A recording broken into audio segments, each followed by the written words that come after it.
Sir आप कहते हैं कि एक ही बिल्डिंग में रहने वाले कई लोग, लेकिन अलग अलग जिंदगी वास्तु के हिसाब से सबकी, तो क्या सर एक ही बिल्डिंग में सारे फ्लैट वास्तु सम्मत नहीं हो सकते? देखिए, फ्लैट का वास्तु सम्मत होना और बात है, हाँ। दो ऑब्जेक्ट का एक साथ इफेक्ट होना अलग बात है। मैंने शायद आपने पहले भी मेरे से क्वेश्चन किया था, मैंने आपको दोनों अपने मोबाइल फोन दिए थे। मैंने कहा था इनको एक पॉइंट पे रख दो। आपने ऊपर भी रखा, नीचे भी रखा, साइड पे भी रखा।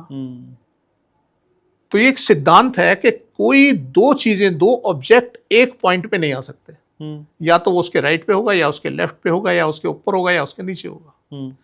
इसी तरीके से जो उस पॉइंट का इफेक्ट है वो दूसरे पॉइंट को नहीं मिल सकता। ओके। तो इसलिए सबकी तकदीर अलग अलग होती है, सबके प्रभाव अलग अलग होते हैं। जो अलग फ्लैटों में रह रहे होते हैं एक ही वास्तु होने के बावजूद भी, वो ऊपर रह रहा है, वो नीचे रह रहा है, वो इधर रह रहा है, वो उधर रह रहा है, सबके फेस एक है, सब कुछ है, उसके बावजूद भी जीवन अलग अलग है। तो इसका प्रभाव तो पड़ता ही पड़ता है। तो सारे फ्लैट अच्छे नहीं हो सकते? नहीं, अच्छे सारे फ्लैट हैं। अच्छा। जीवन अलग अलग है उसमें रहने वालों का।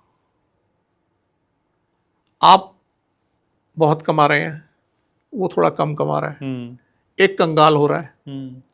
तो यहाँ पे मैंने आपको कई बार बताया है कि हमारा जब हम वास्तु की बात करते हैं तो वास्तु के अंदर ऑब्जेक्ट, डायरेक्शन और काल, टाइम, ये तीन चीजें इसके पार्ट होती हैं, अंग होते हैं वास्तु के। तो जो काल होता है वो भी मैटर करता है कि एक का समय बहुत खराब चल रहा है, एक का समय बहुत अच्छा चल रहा है। और जो ऑब्जेक्ट होते हैं उनकी सेटिंग अलग अलग होती है। एक घर में 4 रूम है, एक 4 रूम के अंदर एक में मुखिया नॉर्थ में सो रहा है, एक में मुखिया साउथ में सो रहा है। तो जो इंटरनल सेटिंग होती है उसका भी प्रभाव पड़ता है। तो इस तरीके से इनका भाग्य अलग अलग हो जाता है, जीवन अलग अलग हो जाता है। अदरवाइज फ्लैट एक ही है, एक सा ही वास्तु, एक सा ही सब कुछ बना रखा है। अब आप कोने वाला फ्लैट ले लो, इधर वाला ले लो, उसका साउथ वॉल ओपन है।